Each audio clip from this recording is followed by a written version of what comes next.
Earlier this month, Chef Josh from the Mythical Kitchen, also known as the Cook for Rentoning's Good Mythical Morning, posted a short video describing Spokane-style pizza, which he says is topped with fry sauce, strawberries, salmon, green peppers, and onion.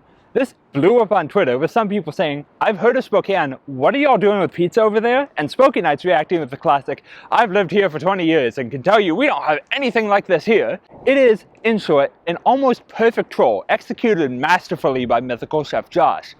But is it a good pizza? Probably not, but given how often I put my taste buds at risk for that sweet, sweet content, there's no way I'm not going to make this viral food when my city is involved. Welcome to my kitchen, where I'm about to do unspeakable things. So I've got everything laid out here because I need to do this as fast as possible. When I open the salmon, my cat is going to go absolutely crazy. Now, I don't actually have a Pyrex, so I'm going to use this metal tin. It should cook pretty darn similarly. So let's just go ahead and get that pizza rolled out here. One eternity later. So for the fry sauce, I got the real deal. This is the one authentic thing in the entire recipe, so I'm using Zips. It's a local burger place, it's everyone's favorite, and they have fry sauce, which you can buy in large quantities.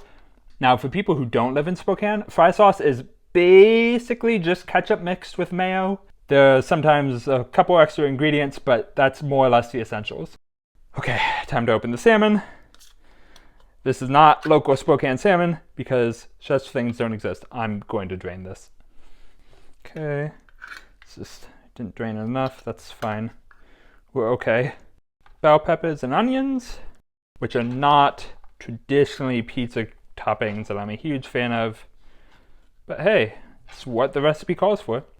Let's get the cheese on there and drape it along those edges because Detroit style.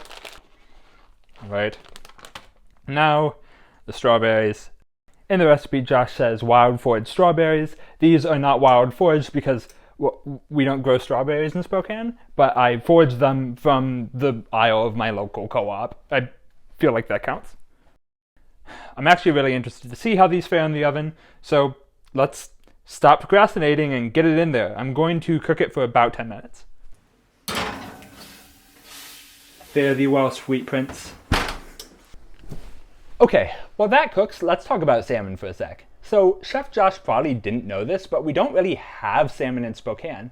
It's kind of a huge eco-political issue here because the Spokane River is native salmon habitat, and the fish are traditionally a part of the Spokane tribe's diet. We literally have a statue of salmon that explains how they were sacred to the tribe, literally right in front of one of the dams that makes it impossible for them to live in the river. What kind of bull? A local organization I do things with is actually working with the Spokane tribe to release salmon into one of the river's tributaries, and apparently the local electricity company that owns the dams was not super psyched on that because now... Don't even get me started on Mount Spokane and the ski lifts there because it's so That's looking done.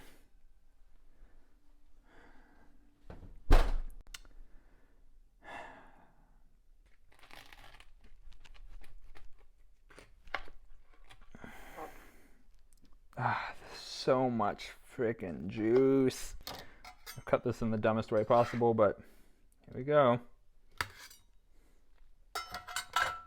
And of course, the drizzle.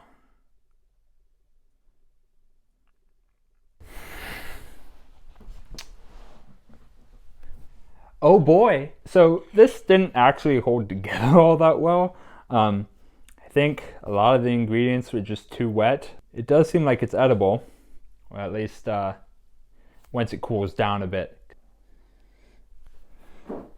It's just not structurally sound. Yeah, no, it's not for you.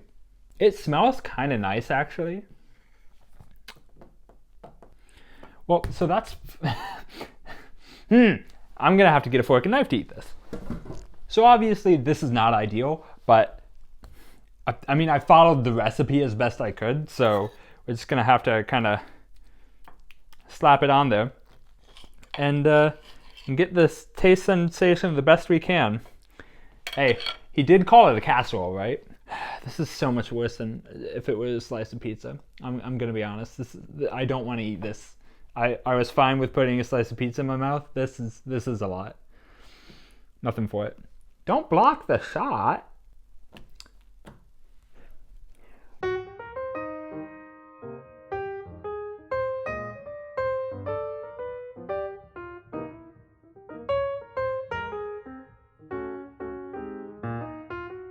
Oh, okay.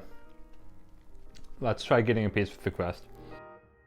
So in the video, he talks about how kind of the tangy sweetness of the strawberries is working with the fish, and I kind of almost believed it. I thought that may be true. However, the onion and the green pepper kind of get in the way with that, and there's this weird... The fish did not turn out well. Let me just say that. I don't enjoy eating this. I really thought it might actually be okay. And again, look, I know it's easy to criticize the cook on this, and that's totally fair. But you throw a lot of wet ingredients in there, like are included in the recipe, and this kind of thing is just going to happen. So we'll give it one more try. So the strawberries just really disappear. Like I put one just straight in my mouth, and it didn't really taste it.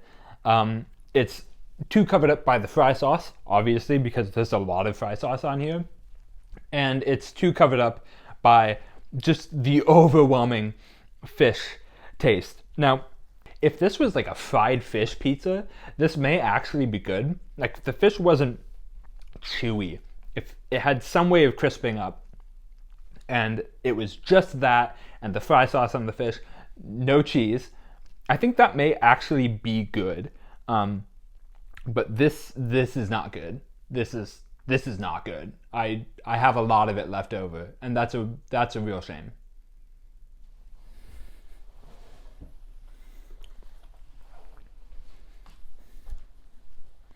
By the way, this is like my dinner for tonight, and I don't want to eat it. So that's really unfortunate for me. You know, it's actually kind of funny. A few years back, I tried to make my own Spokane-style pizza using ingredients that are actually from here. It has sourdough crust, a balsamic sauce, and was topped with Cosmic Crisp apples and Cougar Gold cheese, both of which are from Washington State University. I only made it once and it didn't turn out great, but now that Spokane-style pizza is trending, I kind of want to give it another go. Anyways, if you're ever in town and want something to eat, I recommend Republic Pie on the South Hill if you're feeling fancy. If you want a more standard slice, you could try River City Pizza, Pizza Pipeline, or Benedito's. Oh, and Caruso's is really good. They've got this great veggie sandwich. You won't find anything like what Chef Josh described at any of those places, but you will find some great pizza.